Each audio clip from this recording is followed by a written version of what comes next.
An estimated 330 billion emails are sent every day as of 2022. That's about 13.8 billion emails per hour worldwide. Although we have text messaging and chat apps, video calling, and voice messages, email is still a massive part of our lives, and about 99% of email users check their inboxes every single day. An estimated 4 billion people had email in 2020, and that number is expected to grow to about 4.6 billion by 2025. Marketers use email to reach you because it's incredibly cheap and their perfectly tailored messages arrive directly in your inbox, where you're anywhere from 10 to 30 times more likely to click on their message than if you saw the same advertising message on one of their social media accounts. Incredibly, about 85% of emails are spam messages. That means the remaining 15% are emails relating to work or school, online shopping purchases, marketing messages from services we signed up for at one point, and the occasional message from a friend or family member. It's almost impossible to be a part of the online world and not have to deal with email. So why does the experience suck so much? To answer this question, we need to look at the way we communicate. Human communication is composed of 3 different parts: words, body language, and tone of voice. In a face-to-face conversation, we use words, our posture and gestures, and different tones and speaking speeds to express ourselves. But when we have to communicate through text, things change completely. We don't get to use our body language or our tone of voice to help us communicate nuance or accurately express our feelings. We're left with just a keyboard and our reading and writing abilities. This means we have to worry about things like spelling, punctuation, and vocabulary choices. And we have to apply these skills when reading messages to help us understand how our coworker is feeling that day, to help us differentiate scam emails from real opportunities, and to give us the ability to prioritize our days. As we've all likely experienced, because of these challenges, email can be extremely frustrating. It can be really hard to nail down exactly how to express yourself accurately. You might not get replies to your messages that move the conversation or your task list forward. You might notice your messages seem to get ignored a lot, and this might even cause your confidence to take a hit. So what do you do? In this video, we'll look at a handful of really quick and easy things you can do starting right now to make your communication smoother, easier, and clearer. I'll include some real-life examples from my own inbox of things that look good and things that could really use some improvement. While there's no such thing as 100% perfect communication, the goal of these tips is to help you make your communication better right away. These tips are from my perspective as an editor and as a creative professional. Let's start with a few email tips before we move on to more general message pointers. The first point is the first step in the email process, choosing a subject for your email. An incredibly common issue here is vague or useless subject lines. I don't know about you, but I have dozens of emails from people over the years that have subjects like meeting or hi or today. A vague subject line like this makes it hard for the recipient to quickly understand what the messages in their inbox are for. If you're writing to someone who gets dozens or even hundreds of emails every day, having a clear subject line helps them prioritize your message appropriately.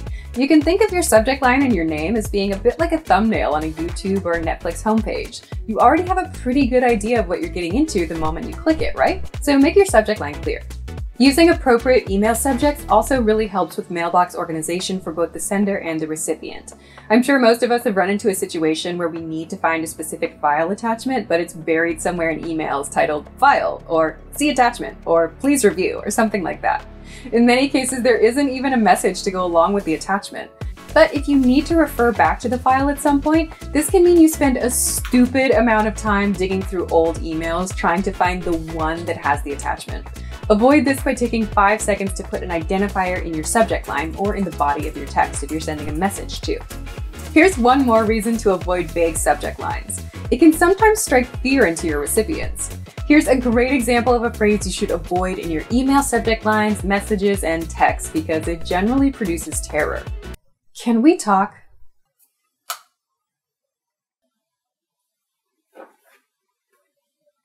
Many people associate this phrase with being in trouble. They feel they've done something wrong, they feel like you're unhappy with them, their performance isn't good, you want to break up with them, whatever. Try adding a specific topic to this message. For example, can we talk about the design proposal updates? Oh yeah, sure, no problem. This is way less terrifying than, can we talk? You want to communicate effectively with others, not scare them into running away. The last quick tip for your subject lines, if you have an inquiry or a request, put that in the title of your message. If your thing has a deadline, consider including that in the subject line as well, though if it's a tight one, maybe think carefully before doing that. This leads us into point 2. No awareness or indication of timeline. I'm sure we've all experienced this. A coworker wants us to do something and they send us a file or request that we take care of a task. Hey, can you take care of this task, please? No problem, we reply and add it to our list of things to do. Then a few hours later, they send a follow-up email. Hey, how's that thing I asked you to do coming along? Are you about finished? No, you didn't tell me you needed it right away, so I didn't put it at the top of my task list. Oh, they reply. Well, could you please do it as soon as possible? It's urgent. Of course, nobody wants to have to drop what they're doing to help someone else take care of an urgent task all the time, but there are definitely times when it's unavoidable. However, if you don't tell the other person about your deadlines, you can't expect them to finish the task on the timeline you're expecting. Moreover, if you simply assume they're going to do your thing right away, they might think you believe they have nothing else to do with their time, and this could be interpreted as disrespectful. So how do you solve this? Include a timeline. It's easy. Something like, I need this by Wednesday at 3 p.m. for a meeting. Do you think you could have it done by then? If you get a task request that doesn't have a timeline attached, follow up by asking for one so that you can prioritize your time accordingly. Giving a timeline, formatting it as a request, and describing how you'll use the thing can really make a difference in terms of keeping your work and school relationships peaceful and happy. Just don't overwhelm the other person with extra details. This leads us into our next point. Too much information. Who among us has not felt overwhelmed with information every once in a while? This can happen especially when you're new to a job or a school environment. Information seems to be coming at you from all directions and you're not sure what you need to know now and what you can safely ignore, for the time being anyway. And of course, we've also all experienced the other side of this. Who hasn't gone overboard with information from time to time? We get excited about something, we're thrilled to talk to a person we like, or we get really into describing our favorite hobby, and we just can't seem to shut up. It happens to the best of us, and that's okay. But when we're trying to write something like a pitch or an introductory letter or an invitation, especially when it's a cold email, in most cases, a novel really isn't required. There's a concept in marketing called an elevator pitch. The idea is simple. Break your idea down into something you could explain to someone on an elevator ride within 20 to 30 seconds or so. Try to use that same approach for your emails. If you can't get your key points across in a few sentences, try cutting your message down to the core. The core might change a bit depending on the type of message you need to get across, but you can consider coming up with some straightforward answers to these questions. Who are you? What do you want? Why should I care? What do I get?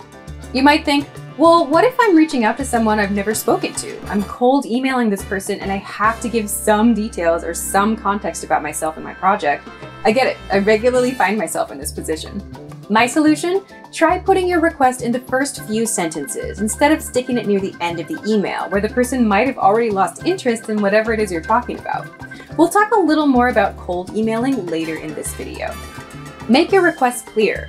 Don't make the recipient hunt for key information, and also don't just copy and paste your whole company intro into the email.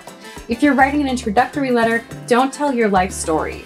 Choose relevant things to include that will help that person quickly understand who you are. If you want some more tips about writing an introduction, I have a video devoted to this topic. You can go check out the tips there and see if you can improve your own introductory messages. Let's talk about the flip side of this. Not providing enough information, withholding information, or writing sentences that are just unclear. Mass marketing emails often suffer from these issues, and we're all guilty of wording things sloppily from time to time too. But this kind of problem can also be a warning sign of a scam email. Let's take a look at an actual example of one such email that arrived in my inbox a few months back. The subject line was great, paid collab on social media. As you can imagine, as soon as I saw the email come through, I wanted to check it out and see what they wanted. Here's what they wrote. Hello. No, the email did not actually include my name. First red flag. We are promoting an online platform on the internet, and we are looking for influencers that we can pay so that they talk about us. What? So right off the bat, from the first sentence, I'm confused. This is an email from an organization that is promoting a different platform that they do not name, but they want influencers to talk about the promoting company, the platform? I continued reading, hoping there would be answers. We pay influencers in advance for a 2-week promotion. The advance payment with your amount of followers will be revealed to you if you are interested. And you will receive a larger bonus after 2 weeks. Here's where I lost all hope that this was any kind of legitimate collaboration offer specific to the kind of work I do. Obviously, not including my name, any kind of personalized reading, or any indication that they had reviewed any of my content were the first 3 red flags here. But the email makes it clear that I am the one responsible for reaching out to them to find out the mystery amount they will pay me for my amount of followers, when it also isn't even clear exactly what they want to promote, and they don't include a link to a website or any other online presence? Nah. This is an example of an email suffering from lack of information. In my opinion, these kinds of messages come across as shady, at worst scammy, and this might have been a legitimate business offering a legitimate opportunity. But the unclear communication quickly led me to feel uncomfortable about the idea of contacting them for further details. So how do you prevent this issue, especially if you need to send tons of emails like this as part of your job? Aim for transparency and clarity with the information you provide the person. Don't make it their responsibility to find out what you're offering or what you want them to do. Here's a super quick example of a much better way to communicate.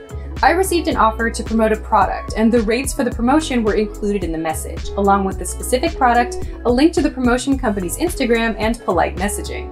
While it was clear the message was a mass message, I at least got the impression the company making the offer had everything together, because they weren't sending out shady offers. Where possible, make it clear that you've taken a look at the person's work before reaching out to them. Your email has a higher chance of getting ignored if it's clear you haven't done your research on your recipient when cold emailing. Anyway, this leads us to our next point, something that really makes a big difference, especially when cold emailing: a personal touch. So this next point may seem like a small thing, but it can go a long way. This tip is less for using with someone you know and more for when you're reaching out to someone for the first time. Personal touch means the person sending the email makes it clear they know who they're contacting and have a specific reason for contacting that person. It's kind of like a friend recommending you a restaurant because they thought you would like it, as opposed to getting a random advertisement for that restaurant in your mailbox. A little bit of personalization goes a long, long way.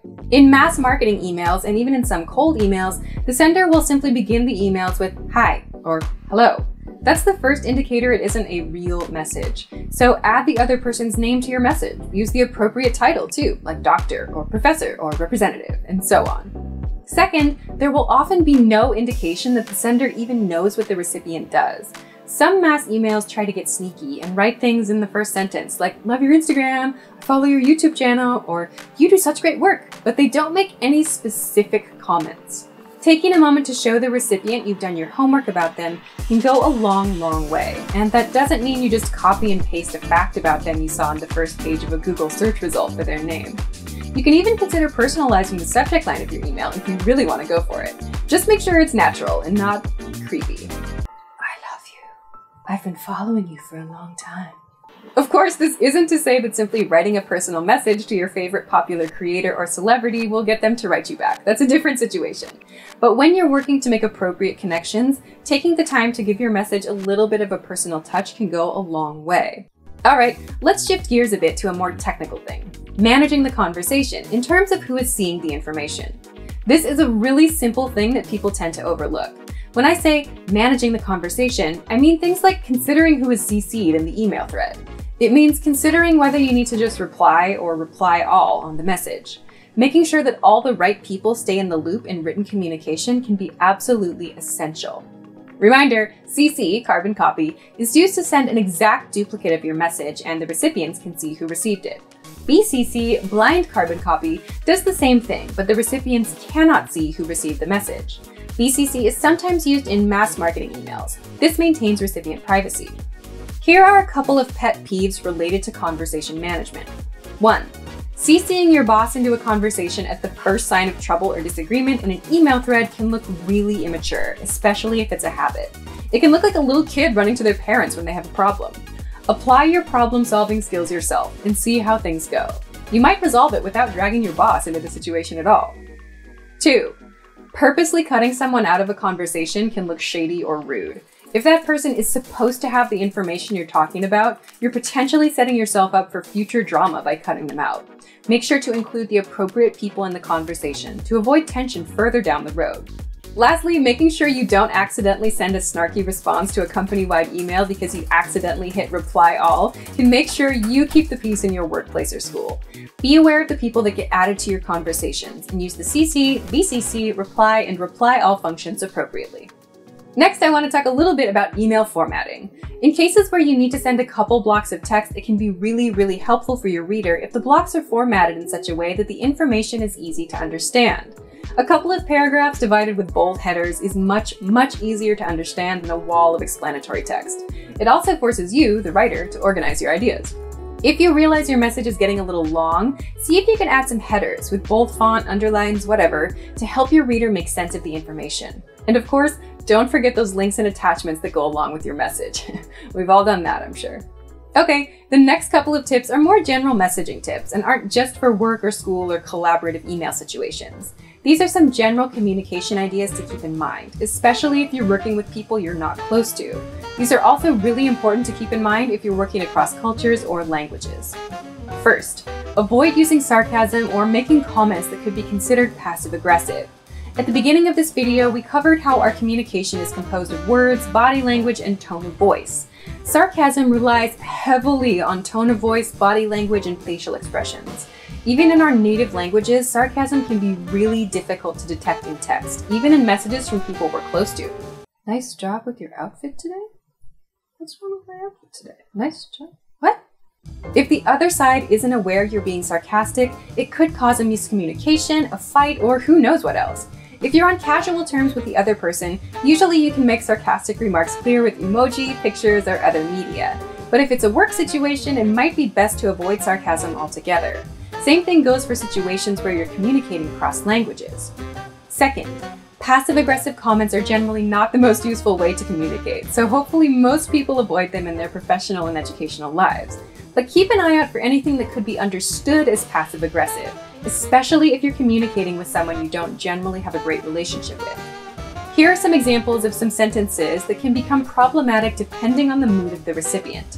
When you're in a good or neutral mood, these sentences seem pretty harmless. I don't care. Whatever you want. Doesn't matter to me. Do what you think is best. If you're in a bad mood, these same sentences seem apathetic, lazy, or passive-aggressive. I don't care. Whatever you want. Doesn't matter to me. Do what you think is best. Even if you're just casually trying to say, I want you to make the decision, some people may read these sentences and feel strong emotional reactions to them because they don't have body language and tone of voice to use to understand your true intentions. Be careful of expressions like these and consider the recipient. If you're ever in doubt, maybe a smiley face will help.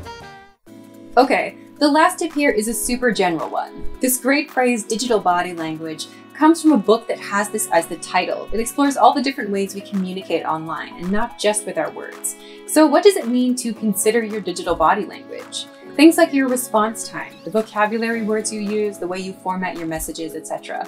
All of these things say something about us. Of course, this body language extends to other online communication. The pictures we share, the things we write publicly, how we behave in online video meetings, and so on. But consider the online body language you're showing people when you communicate. When we talk with someone face-to-face, we might cross our arms to show we're upset. We might use our hands a lot when we get enthusiastic about something. We might shuffle from foot to foot if we're restless. We can communicate those same feelings through our written communication, but we have to shift our thinking a bit to do so and rely a bit more on our words. If you can communicate your enthusiasm or your uncertainty or your excitement effectively through text, you can create a better connection with the person on the other side and make better relationships. Although your digital presence might feel disconnected from your physical one, more and more the online world is a part of who we are, so it's important to be able to express ourselves in the digital realm too. Awesome, those are a bunch of tips you can use to write better emails and messages starting right now. You can start practicing by writing the comments. Bye for now, and good luck with your inbox.